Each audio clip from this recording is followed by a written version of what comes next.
Al-Fatihah. A'udzubillahi minasyaitonirrajim. Bismillahirrahmanirrahim. Alhamdulillahirabbil alamin. Arrahmanirrahim. Maliki yaumiddin.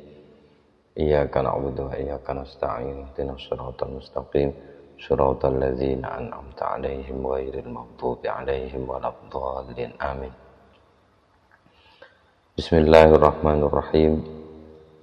Alhamdulillahirabbil alamin wa bihi nasta'inu 'ala umurid dunya waddin. Wa na'udzu billahi min syururi anfusina wa min sayyiati a'malina may yahdihillahu fala mudhillalah wa may yudlil fala hadiyalah. Allahumma shalli wa sallim ala sayyidina Muhammadin wa ala alihi washabihi ajma'in. Amma ba'du. Faqala al-musannifu al-imamu al-alimu al-allamatu al-bahrul fahamatu Jalaluddin As-Suyuti rahimahullahu ta'ala wa nafa'ana bihi wa bi'ulumihi wa amadana bima'adatihi wa afadha alaina min barakatihi wa asrarihi fid dharaini amin. Bismillahirrahmanirrahim. Surat Yunus, makna gharib pada surat Yunus. Qadama sidqin.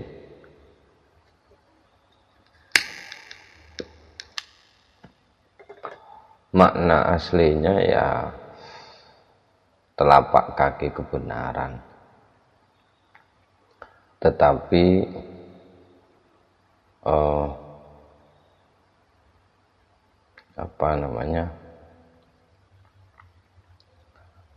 wa basyiril ladzina amanu anna lahum qadama sidqin inda rabbihim. Nah, di sini ini kalimat anna lahum qadama sidqin inda rabbihim, telapak kaki kebenaran itu orang-orang yang beriman itu Nabi Muhammad suruh kasih kabar gembira bahwa mereka memiliki telapak kaki kebenaran. Maksudnya itu apa? Nah, ini di sini langsung diterjemahkan. Maksud dari itu adalah sabaqalahumus sa'adatu fid dzikril awwali. Sabaqo wis ndisiki lahum kaduwe wong-wong sing beriman iku apa sa'adatu kebahagiaan fid dzikril awwali pada penyebutan yang pertama. Maksudnya ya di takdirnya, di qadanya Allah yang pertama itu gitu. Jadi secara tidak langsung qadama sidqin di sini satu akar kata dengan kidam. Kidam kan dahulu kan gitu. Jadi maksudnya mereka itu sudah sejak lama sudah ada catatan bahwa mereka akan bahagia. Memang telapak kaki itu kan cenderung rintisan itu ya yang pertama, orang yang menginjakkan kaki pertama, gitu biasanya. Lalu kemudian wala adrakum bih, ini artinya adro itu ya daro artinya tahu. Kalau adro memberitahu. Jadi wala adro tidak memberitahu sapa Allah kum ing sira. Maksudnya a'lama, memberitahu sapa Allah kum ing sira. Konteksnya apa itu? Nah, ada di ayat 16. Qul law sya'allahu ma talautuhu 'alaikum wala adrakum bih faqad labistu fikum umuran min qabli afala taqilun. Jawab Muhammad, nak wong sing engkel wae nalikane diwacane Al-Qur'an dan audien paham audien paham terhadap isi Al-Qur'an itu. Karena tidak bisa muncul penentangan jika tidak paham.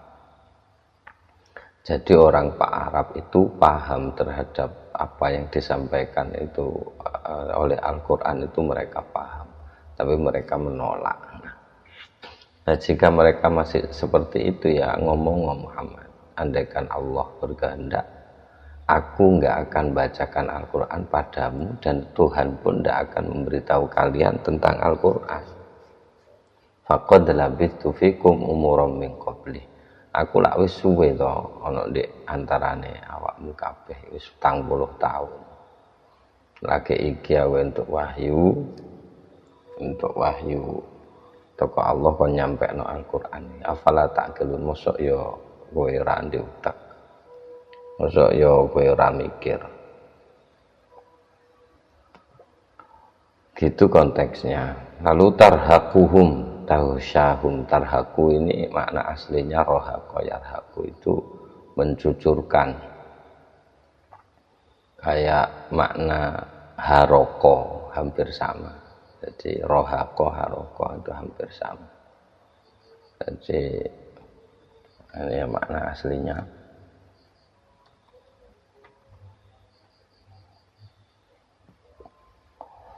Oh, di sini tidak sama ya di kamus.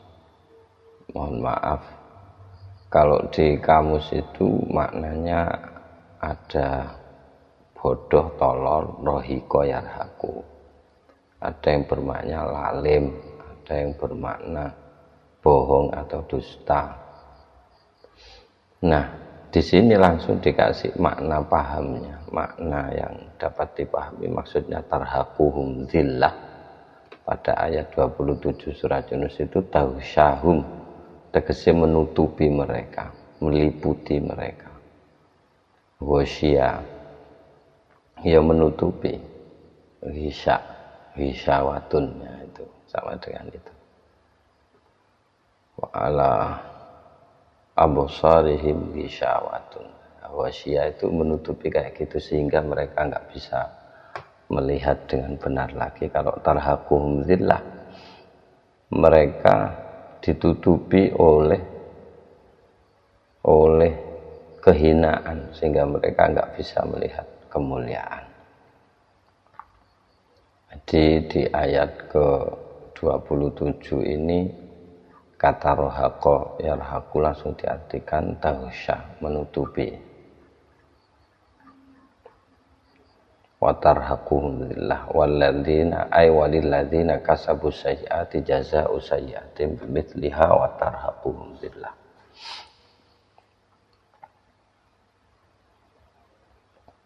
Rahmatnya Allah ya, lilladzina ahsanul husna wa ziyadah. Kalau orang berbuat baik dikasih yang terbaik dan dikasih tambahan.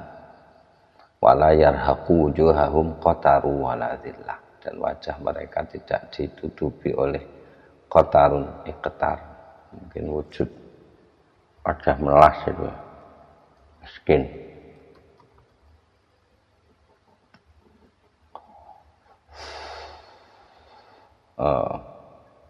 Kesulitan hidup juga bisa, pokoknya melas lah, qatar itu waladillah, dan kehinaan. Sementara kalau orang yang berbuat keburukan, ay walilladzina kasabus sayyiati jazaa'u sayyi'atin bimithliha, sepadan dengan perbuatan buruknya. Rahmatnya Allah begitu. Kalau berbuat baik ditambahin, berbuat buruk dibalas pas, ya, dibalas pas.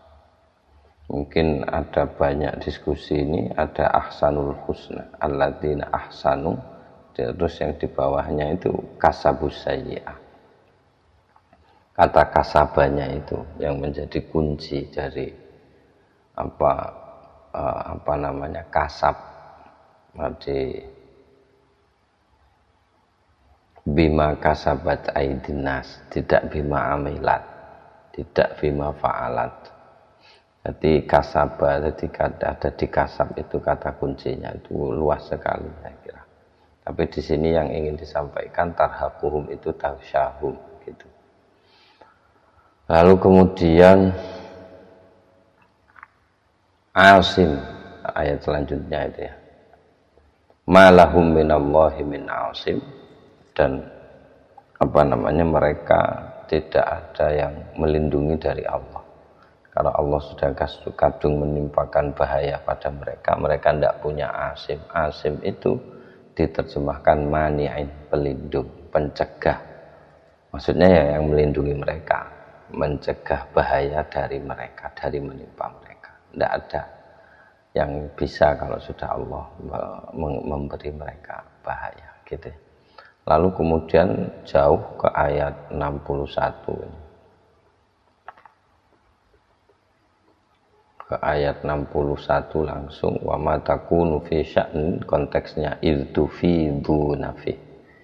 Jadi tufiduna makna aslinya ya tufidu afaldu yufidu ya memancarkan, tapi di sini langsung diartikan taf'alun. Jadi ketika kamu melakukan sesuatu. Jadi wala ta'maluna min amalin illa kunna 'alaikum syuhudan iltufiduna fi. Tidak satu pun kamu melakukan satu perbuatan kecuali kami sedang bersaksi pada saat itu ketika kamu memancar fihi di dalam perbuatan itu. Jadi seolah-olah itu output dari kita itu pancaran, perbuatan baik itu pancaran dari diri kita, sesuatu yang memancar secara tidak langsung menyatakan begitu, entah itu keburukan, entah itu kebaikan. Al-Quran menyebutnya ifadhah, jadi iltufidu nafi. Lalu ayat berikutnya ya'zubu wa ma ya'zubu, dalam satu ayat masih itu, wa ma ya'zubu ar-rabbika min mithqali dzarratin fil ardi wala fis samai wala asghara min dzalika wala akbara illa fi kitabim mubin. Itu masih satu konteks, jadi ada dalam kemahatauan Allah. Wa ma takunu fi sya'ni wa ma tatluhu minhu min qur'anin. Segala macam perbuatan mbuh iku maca Quran, mbuh iku ngamal, mbuh iku apa itu ada saksinya, ada yang mencatatnya. Jadi tidak ada yang luput sedikit pun. Ini menggambarkan kemahatauan Allah. Lalu kemudian dikuatkan lagi wa ma ya'zubu ar-rabbika, lan tidak ya'zub. Ya'zub ini makna aslinya itu ada hubungannya sama jomblo.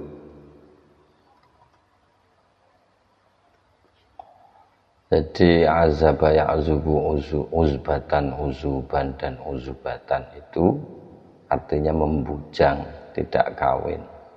Jadi makna lainnya adalah azaba jauh, menjauh. Jadi seolah-olah orang yang kawin itu ya menjauhkan diri dari pasangannya. Ya'zub di sini langsung diartikan yaghib, jadi gaib. Karena segala yang terlihat itu pasti tidak satu. Segala yang terlihat pasti melibatkan dua hal atau lebih. Kalau hanya satu tidak bisa terlihat. Maka dari itu wa ma ya'zubu diartikan tidak gaib gitu. Jadi bukan tidak menjomblo. Wa ma ya'zubu ar-rabbika min mithqali dzarratin, jadi seberat biji dzarrah pun di bumi, di langit tidak lebih kecil dari itu atau lebih besar, itu tidak ada yang gaib dari Allah. Semua wala akbar illa fi kitabim mubin, tidak ada kecuali sudah ada catatannya. Segala yang ada catatannya pasti tidak gaib. Itu ada di catatan Allah sana. Itu ya bahasa administrasinya begitu. Terus kemudian surat Hud. Ini agak sedikit karena beberapa kata di surat Hud itu ada yang sudah dijelaskan di bab-bab di surah-surah sebelumnya. Maka di sini agak sedikit, makin ke belakang makin sedikit. Karena yang sudah dijelaskan nggak disinggung lagi gitu. Nah, terus kemudian sekarang masuk ke surat Hud. Yathnuna sudurahum. Yathnuna sudurahum itu diartikan yasnu, sana yasni. Ya hampir sama dengan kata pujian. Kalau pujian biasanya pakai asna yusni. Nah, kalau di sini sana yasni. Terus kemudian ikut wazan yaf'iluna, sehingga dia berubah menjadi yasnuna sudurahum. Maknanya di sini melipat, makna aslinya itu yasnuna sudurahum ala innahum, ketahuilah bahwa mereka itu melipat dada mereka, sudurahum liyastakhfu min, untuk bersembunyi, untuk menyembunyikan sesuatu minhu dari Allah. Padahal nggak bisa. Menyembunyikan gimana? Dia Maha tahu, kan gitu. Nah, di sini langsung diterjemahkan yukinnuna. Nah, yukinnuna ini menyembunyikan kedengkian, menyembunyikan rasa marah atau permusuhan. Itu sehingga seolah-olah orang yang menyembunyikan permusuhan itu melipat dadanya, sempit rasanya hati itu. Kalau permusuhan, pokoknya yang nyesek di hati itu rata-rata bikin segalanya jadi sempit. Rumah yang kecil itu kalau orangnya tidak ada permusuhan di dalamnya ya luas jadinya. Jadi kalau ada permusuhan sebesar apapun rumahnya ya sesek. Tapi tidak ada permusuhan antara suami dan istri konteksnya misalkan, bahkan satu dipan pun cukup untuk 2 orang kalau tidak bermusuhan. Nah, kalau bermusuhan luasnya 1 hektar rumahnya ya tetap aja sesek gitu. Jadi yaknuna sudurahum ini melipat dadanya itu ya jadi semakin sempit. Barang sing artinya ombo kok malah dilempit ya jadi cilik gitu kira-kira. Lalu kemudian yastaushuna thiyabahum, mereka menutupi thiyabahum atau menjadikan penutup thiyabahum ing kelambine wong akeh, wong yang tidak percaya Allah. Nah, maksudnya di situ yughotuna, menutupi mereka itu menutupi ru'usahum ing sirahi. Ini kiasan dari orang yang sudah tidak mau sama Allah. Mereka sesek menyembunyikan permusuhan, tujuannya untuk bersembunyi, padahal alahina yastaushuna thiyabahum, padahal ketahuilah ketika mereka berusaha menutupi diri mereka dengan pakaiannya tutup nonang dasi kayak burung unta ngono kae. Iku Allah tetap ya'lamu ma yusirruna wa ma yu'linun. Yang mereka sembunyikan, yang mereka tampakkan Allah tahu semua. Innahu alimum bidzatis sudur, puncaknya Allah tahu terhadap dzatis sudur. Selanjutnya di sini ada la jaroma, langsung ke ayat 22 ya. Jauh sekali. Jadi la jaroma annahum fil akhirati humul akhsarun. La jaroma di sini ringkas di sini. Langsung diartikan bala. Di jawaban yang mengiyakan tapi sesungguhnya menolak. La tidak itu banyak ulama tafsir di Qurtubi itu juga dijelaskan, ada banyak ulama yang memaknai la jaroma. Mulai dari menganggapnya sebagai satu kata kalimatun wahidah sampai memecah-mecahnya menjadi la sendiri, jaroma sendiri. Ada yang menganggap jaroma ini isim, ada yang menganggap fi'il. Jadi dengan perkiraan mereka, dengan argumentasi mereka masing-masing. Tapi ringkasnya la jaroma ini diartikan la mahala, tidak mustahil, maksudnya ya pasti. Tidak mustahil itu pasti. Jadi la jaroma annahum fil akhirati humul akhsarun, itu maksudnya la sebagai penolakan. Mereka masih menduga bahwa berhala yang mereka sembah itu bakal menyelamatkan mereka dan membuat mereka tidak rugi. Sehingga Allah langsung mengatakan la jaroma aibala. Ya orang ngono, maksudnya orang ngono, tapi sesungguhnya annahum fil akhirati humul akhsarun, tetap rugi nih akhirat.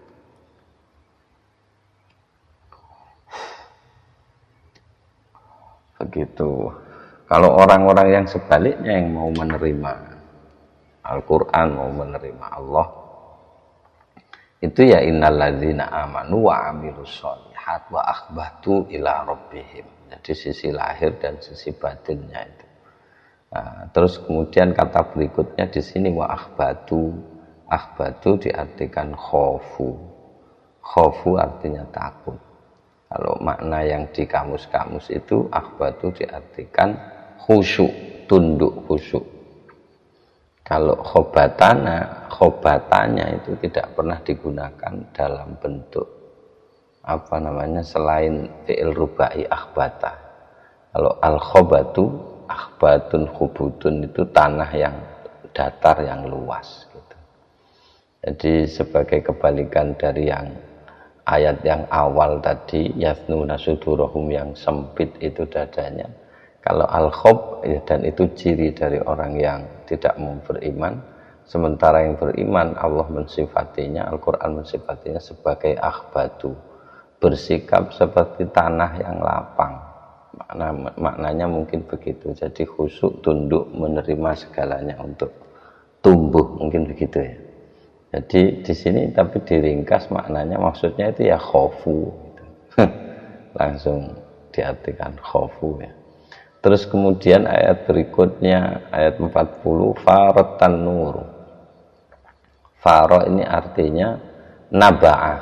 Naba'ah itu memancar. At-tanur, kisahnya kisahnya siapa itu namanya? Nabi Nuh mungkin kira-kira ini. Jadi wafarata hatta idza jaa amruna wafaratan wa yasna'ul fulka wa kullama marra alaihi mala'un min qaumihi sakhiru min. Kisahnya Nabi Nuh itu. Begitu perintah Allah sudah datang, dan at-tanur ada yang mengartikan periuk. Kalau makna aslinya at-tanur itu ya permukaan tanah. Dan permukaan tanah itu memancarkan air. Jadi kalau di Al-Quran kan tanah memancarkan air, hujan turun, sumber membludak, hujan turun dari atas diguyur, dari bawah dipancarkan, banjir. Nah gitu, faro di sini artinya naba'ah. Lalu kemudian aqli'i. Aqli ini setelah banjir besar itu selesai, terus kemudian Allah bilang kepada waqila ya ardu bala'i ma'aki wa ya sama'u aqli'i. Hebatnya Al-Quran. Ya ardu bala'i. Ibla'i itu artinya telanlah. Wahai bumi, telanlah air itu. Sementara langitnya waya sama'u aqli'i. Langitnya disuruh berhenti. Nah, di sini berhenti itu berhenti untuk tidak hujan, tidak lagi menurunkan hujan, sehingga itu faktor-faktor memang harus gitu lengkap kalau mau menghentikan. Dari wong muncul aslinya itu ya dari atas dari bawah, maka ketika menghentikannya pun juga harus lengkap. Jadi yang di atas dihentikan, yang bawah dihentikan. Problem pun kan begitu harusnya. Ya kanan kiri nih ya. Atas bawah kanan kiri depan belakang itu mestinya ditutup semua aksesnya gitu. Cuma di sini langsung aqli diartikan uskuni, tenanglah, jangan bergemuruh lagi wahai langit, berhentilah hujan gitu. Terus kemudian ayat berikutnya ka'alam yaghnau fiha, seolah-olah kaya dene la alam yaghnau yang talam yaghnau, ora meneng, tidak tinggal sapa wong-wong sing kena azab itu fiha, di desa itu. Ka'alam yaghnau fiha 68. Ka'alam yaghnau fiha, jadi kaumnya Nabi Soleh di sini konteksnya, tapi ada di yaghnau fiha yang bukan Nabi Soleh ada juga. Jadi hampir sama polanya. Ka'alam yaghnau fiha. Jadi Ghaniya yaghna itu sering dihubungkan dengan ghina. Ghina dalam arti nyanyian juga bisa. Ghina dalam arti kekayaan juga bisa. Dan ada yang berarti itu. Ghaniyun itu kan dari kata ini. Sehingga dari kata ini muncul banyak bayangan. Orang yang sudah mapan hidupnya kan konon kan menang biasa. Jadi masyarakat yang hidup. Kalau nomaden itu kan belum. Biasanya ciri khasnya tidak materialis. Tapi kalau orang sudah mulai menetap, itu dia akan sudah mulai menumpuk kekayaan di situ dan menang di situ sudah. Nah, orang yang sudah kena azab itu, desa yang sudah kena azab atau kota atau tempat yang sudah kena azab itu, saking hebatnya azab itu seolah-olah tidak pernah ada kisah di situ.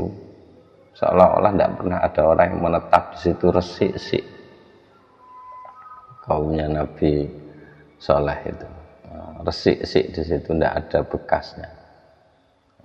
Seolah-olah mereka tidak pernah tinggal di situ, ke alam yang nafiah. Uniknya kata hunia ini juga hunia rojulu, itu artinya hunia sugih, ar-rojulu sapa wong lanang, ai tazawaja. Jadi dia berpasangan sudah. Jadi seseorang yang berpasangan itu kaya sudah. Jadi kalau misalkan konteksnya sama kaumnya Nabi Soleh ini, ya seolah-olah tidak ada cerita lagi di situ sudah, bahwa di situ pernah ada orang yang beranak pinak, itu tidak ada. Jadi bersih-sih. Jadi kok konteksnya, jadi waniya rojulu itu, waniya artinya kaya, ar-rojulu sapa lanang, ai maksudnya tazawaja rabi. Nanti nek wong dura nek ngarani tanda kesuksesan seseorang itu nikah. Kalau tidak nikah, tidak kaya. Gitu. Jadi sekaya apapun orang, kalau tidak nikah ya kere tetap. Bagi orang Madura gitu, sogi mencok. Sogi nggak apa namanya, kendaraan bagus kayak apapun, tapi kalau tidak nikah kere. Gitu kira-kira gitu. Ketika alam yang nafiha itu kayak gitu kira-kira. Di sini langsung diterjemahkan ke alam ya'ishu, hidup sapa wong-wong sing kena azab. Jadi seolah-olah tidak pernah hidup lagi di situ. Lalu kemudian ke ayat selanjutnya, di ayat 69 itu ada fama labita anja abi'ijlin hanil. Jadi tidak lama kemudian Ibrahim membawa ijlin, sapi, anak sapi, hanizin, ainadijin, yang matang. Kalau hanada artinya memanggang, jadi hanizin sesuatu yang terpanggang. Mungkin dari sini juga muncul pengertian itu, kesukaannya Nabi Ibrahim itu daging panggang, mungkin begitu. Atau bukan kesukaannya, tapi hidangan istimewanya itu ketika ada tamu. Jadi daging panggang. Di sini hanidin ay nadijin, sing matang gitu. Si abihim, ayat agak jauh 77. Si abihim, jadi pakai siwat majhul, pakai kata kerja pasif. Jadi fa'walam maja'at rusuluna lutan.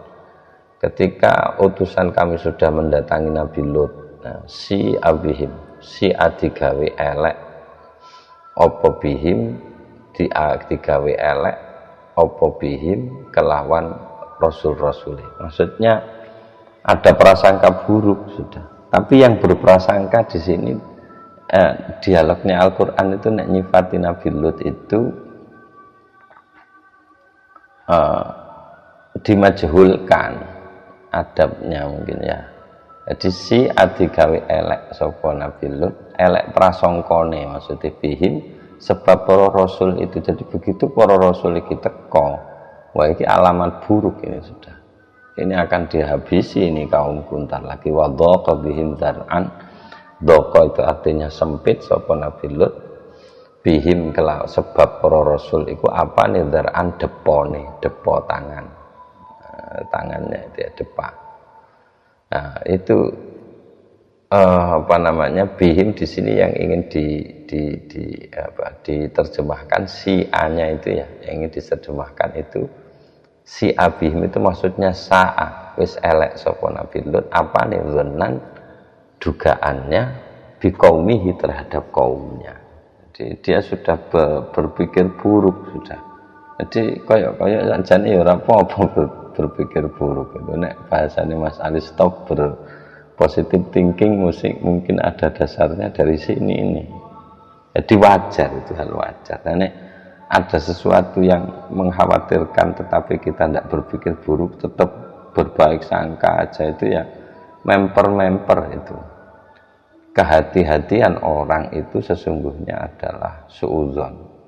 Tapi suudzon dengan hati-hati itu tetap dua hal yang berbeda. Jangan sampai engkau menduga ada harimau yang membuka mulutnya di hadapanmu itu sedang tersenyum kepadamu. Saking husnudzone ono harimau wis mangap katanya nyakot sih. Iki guyu. Ya dicaplok.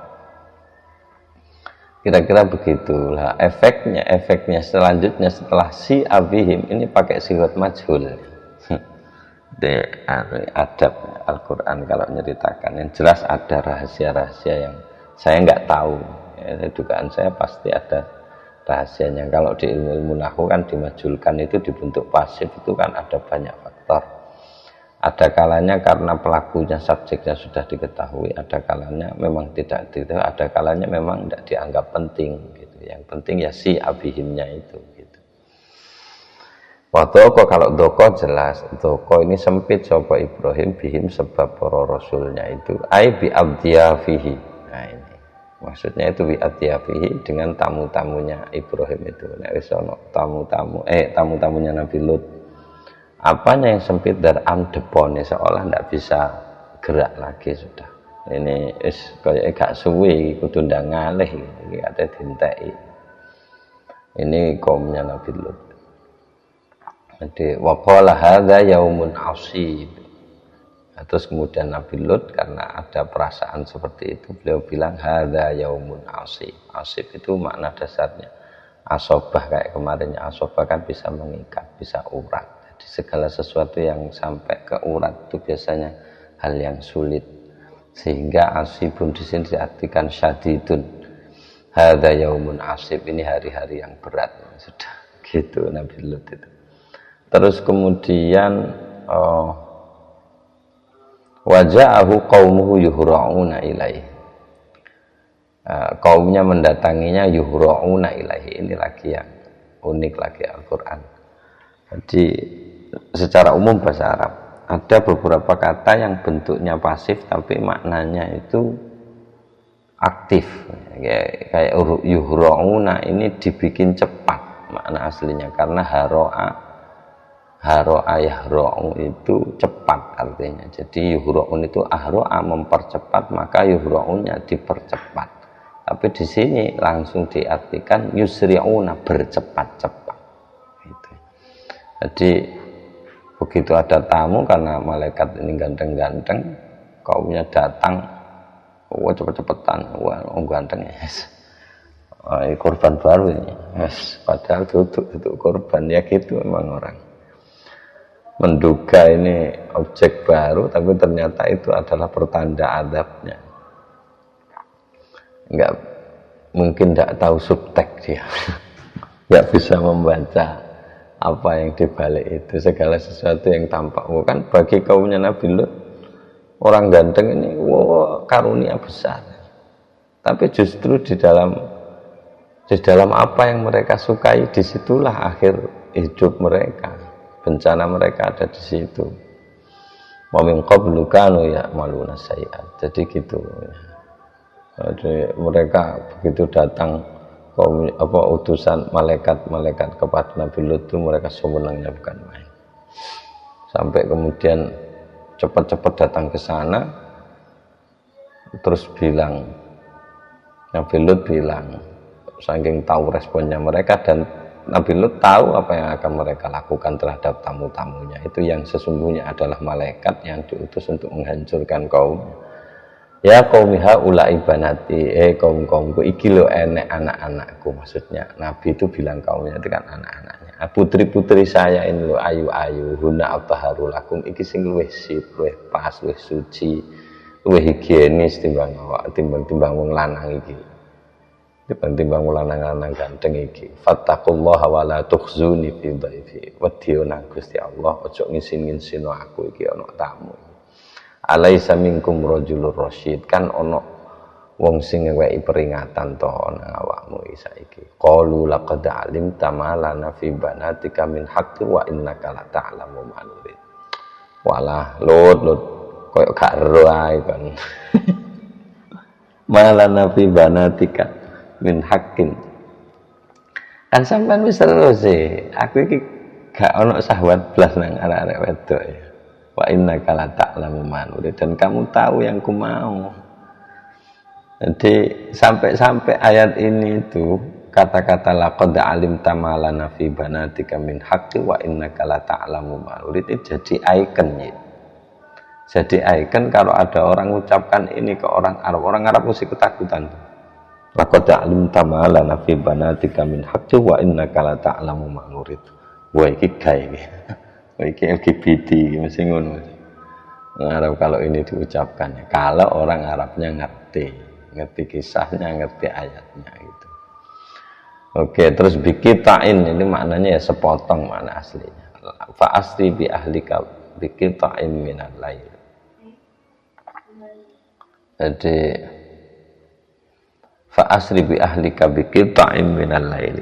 Wis dan budal bengi-bengi iki bareng kalau kuraga mulut bikitain minal lail. Ini maksudnya dengan gelap, bisawatin dengan gelap minal lail ini dari malam. Jadi di malam-malam sebelum subuh suruh wis sedang ngalih kokene iki malaikat dintai. Nah, terus setelah itu ditandai begitu malaikat turun dihujani batu keras. Nah, itu musawwamatan inda rabbik wa ma hiya minadh dhalimin biba'id.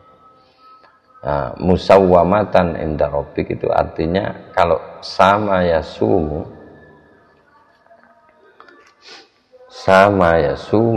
itu artinya menawarkan harga sebenarnya dari kata itu. Terus kemudian diubah mengikut wazan fa'ala menjadi sawama, artinya adalah membebankan. Bisa juga memberi harga, tetapi di sini langsung memberi harga kan menandai sesungguhnya.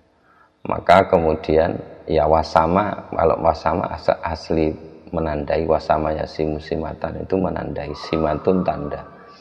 Tapi sawama sama yasumu menawarkan, kalau sawama memberi harga gitu. Memberi harga kan menandai sebenarnya, menandainya dengan harga. Tapi di sini langsung diartikan mu'allamatan, dijadikan alam, dijadikan penanda, bukan diberitahukan. Ya fungsinya tanda kan untuk memberitahu. Kan sampai sekarang desanya Nabi Lut itu kan ditandai, ada itu di daerah Arab sana. Kalau lewat sana orang-orang haji suruh ada bacaan tertentu dan tidak boleh menoleh ke tempatnya itu terlalu lama karena energi buruknya itu masih ada di sana. Gitu. Jadi apa namanya, kaumnya Nabi Lut itu pengaruhnya itu besar sekali daerah itu, meskipun wis diblek ja'alna aliyaha safilah ning nisab dekek dhuwur berarti kan diwalik tanahnya itu blek, itu tetap itu aura nek bahasa energi buruknya itu tetap. Nah, mungkin apa namanya, konon ada pihak medis yang menandai bahwa orang LGBT itu bisa disembuhkan. Itu kodenya ada pada 3 malaikat yang diutus oleh Allah kepada kaumnya Nabi Lut itu. Namanya saya lupa, antara lain ada Jibrilnya mungkin, tapi di kode-kode itu ada. Kalau di kita kan yang sudah didiskusikan di koloni kiri itu kan malaikat itu energi, ya mungkin energinya itu dari 3 malaikat itu yang bisa untuk penyembuhan kaum LGBT itu. Sayangnya itu kurang tereksplorasi, dan saya nggak bisa cari itu formulanya itu apa. Jika memang disepakati bahwa bolehlah dimaknai malaikat itu sebagai kan malak ya, energi besar. Tapi energi itu punya tempat dalam arti kayak warna kan tidak bisa mandiri, jadi dia punya tempat. Jika tidak ada tempatnya, warna nggak bisa tampil. Jadi pasti ada tempat. Energi juga gitu, energi murni ini tidak bisa, tidak ada, mesti bertempat. Nah, kayak di malaikat itu kan dalam bentuk fisik diwujudkan manusia, jadi ada tempatnya. Atau ada di formula obat, yang jelas energi harus ada tempatnya. Kalau energi itu ditemukan dan tempatnya itu ketemu juga, yang untuk menarik energi itu mungkin penderita-penderita LGBT itu bisa disembuhkan, gitu kira-kira. Makanatikum maksudnya nahiyatikum. Makanah itu tempat posisi, maksudnya nahiyatikum, sisi kalian, dari arah kalian, dari sisi kalian. Jadi apa namanya, di ayat 93 ini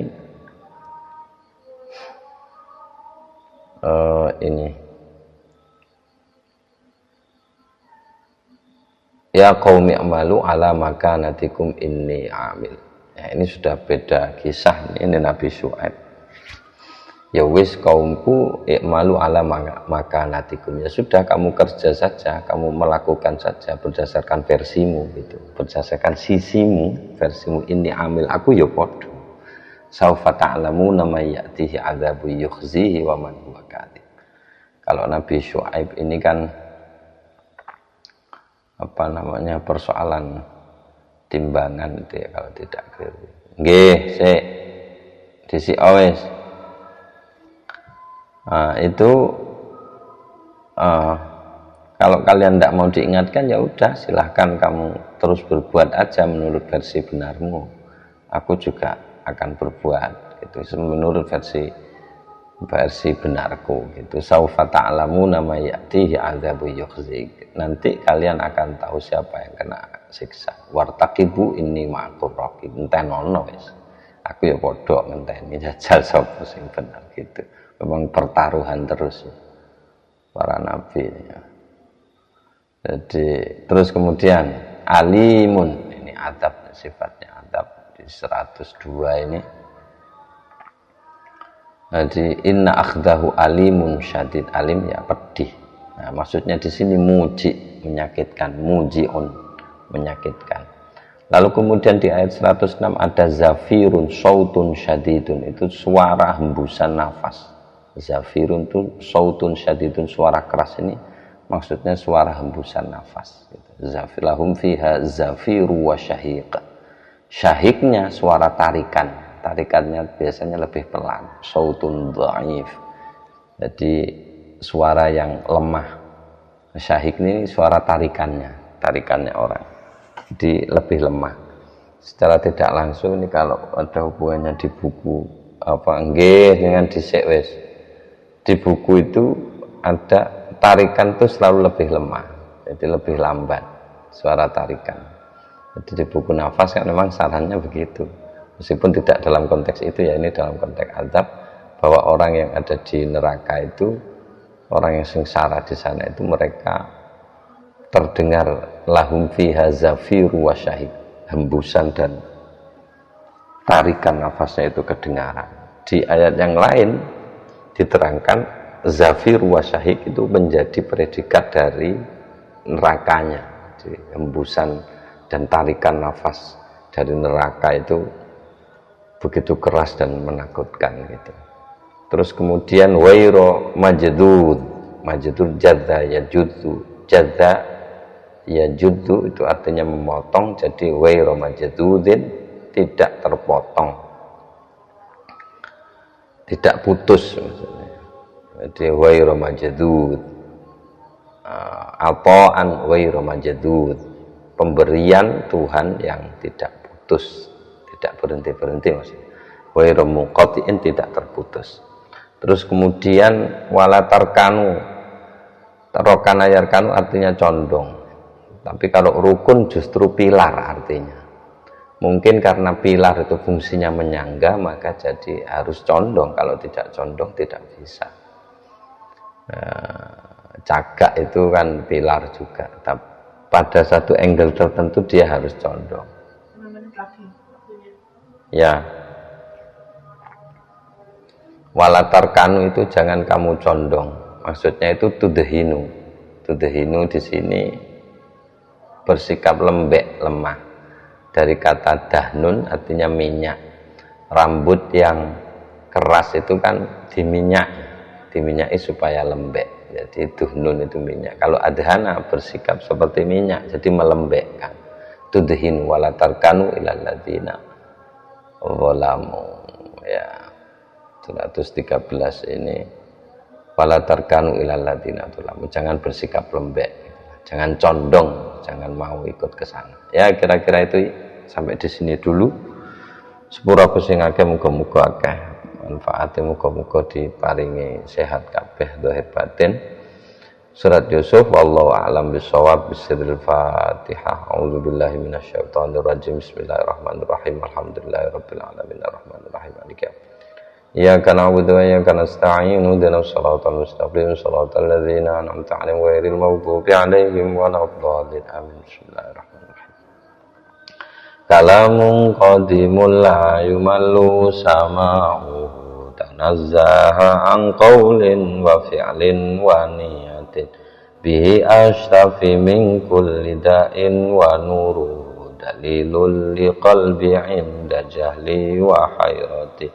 Faya Rabbi mati'ni bisirri hurufihi wa nawwir bi qalbi wa sam'i wa muqlati. Wa ya Rabbi waffiqni bitaqwaka ya Allah. Wa ya Rabbi irhamni bi husni khatimati.